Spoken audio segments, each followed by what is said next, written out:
की पहली क्लास है और आज हम बायो वाले चैप्टर उसमें से जैव विविधता एवं वर्गीकरण के बारे में आप लोगों को समझाएंगे। ठीक है, जैव विविधता एवं वर्गीकरण। तो वर्गीकरण क्या होता है, ये वाली बात तुम लोगों ने 9th में पढ़ी होगी। वर्गीकरण किसे कहते हैं? तो संसार में लाखों करोड़ों जब वनस्पतियां, लाखों करोड़ों जंतु पाए जाते हैं, तो उन जंतु और वनस्पतियों को हम कैसे पहचान सकेंगे? तो पहचान तो सकते नहीं है इतने लोगों को। कम से कम 8,50,000 जंतु और 3,50,000 के करीब पौधे हैं और इतने सारे पेड़ पौधों को पहचान पाना बड़ा मुश्किल है, तथा इसी तरह से इतने सारे जंतुओं को पहचान पाना मुश्किल है। तो इसके लिए इन जंतुओं को और पौधों को पहचानने के लिए उनके सामान्य लक्षणों के आधार पर उनका एक जंतु तथा पौधों को छोटे छोटे समूहों में बांटा गया। इन छोटे छोटे समूहों को ही वर्गीकरण कहते हैं। इन वर्गीकरण के आधार पर ही उनके बारे में ज्ञान करना या अध्ययन करना आवश्यक हो जाता है और महत्वपूर्ण भी रहता है। तो जंतुओं और वनस्पतियों के अध्ययन में महत्वपूर्ण किस प्रकार से है वर्गीकरण? तो नंबर 1, इसके लिए है अध्ययन में सुविधा। वर्गीकरण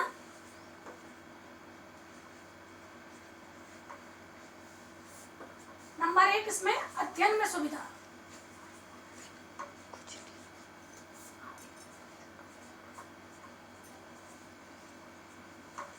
अध्ययन में कैसे सुविधा है? आप इतने सारे पौधे और इतने सारे जंतु हैं, तो हम सबका अध्ययन कैसे कर सकते हैं?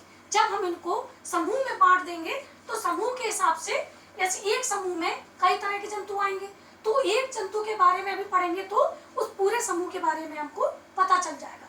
इसी तरह से पौधों के भी एक समूह के किसी पौधे के बारे में पढ़ेंगे तो उसके पूरे समूह के बारे में पता चल जाएगा। तो ये अध्ययन में सुविधा मिलती है हमको किससे? वर्गीकरण से। दूसरा, विकास के क्रम का अध्ययन।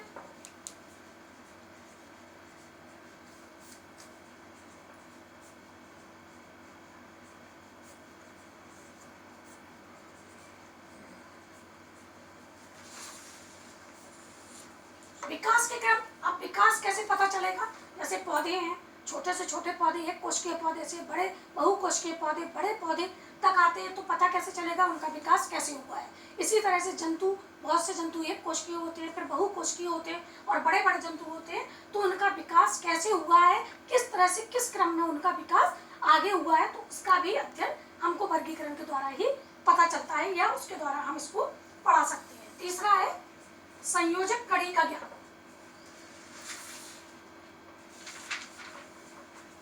संयोजक कड़ी,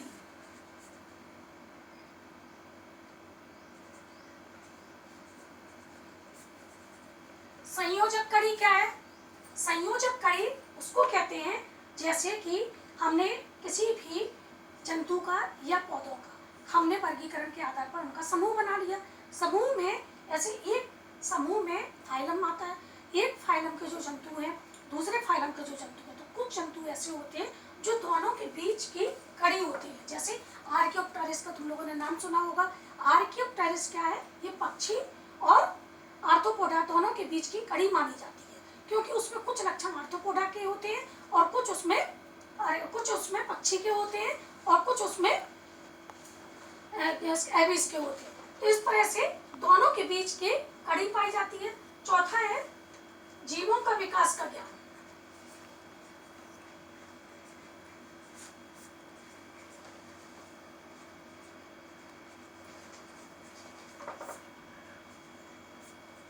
जीवों का विकास का ज्ञान से क्या मतलब है?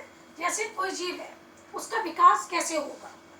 तो शुरू में वो जीव किस तरह था, उसके बाद जो जीव आया उसका विकास उससे ज्यादा हुआ, फिर उसका विकास उससे ज्यादा हुआ। इस तरह से जीवों के विकास का ही विज्ञान पता चल जाता है, क्योंकि जिस प्रकार से हम समूह के आधार पर आगे बढ़ते जाएंगे तो जीवों का विकास भी उसी क्रम में होता जाएगा। फिर 5वां है जीवों में परिस्थितियों की अनुकूलता का ज्ञान।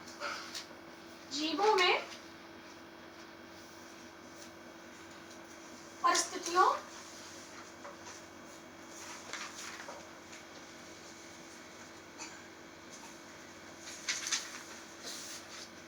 की अनुकूलता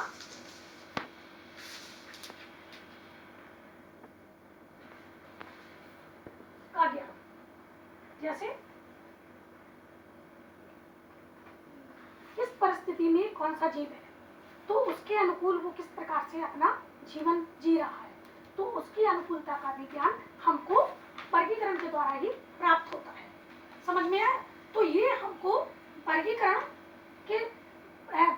करने से इतने फायदे हम लोगों को मिलते हैं। इससे हम सारे जंतुओं और पौधों के बारे में हर तरह का ज्ञान प्राप्त कर सकते हैं। इतना बच्चे तुम लोगों को समझ में आया? इससे आगे का हम कल समझाएंगे, ठीक है? इसमें कुछ पूछना हो या समझना हो, आप एक बार घर में इसका फिर से पढ़िएगा तो आपको जरूर समझ में आ जाएगा कि आगे हमने इसके आगे का फिर हम कल आपको समझाएंगे। Okay, bye.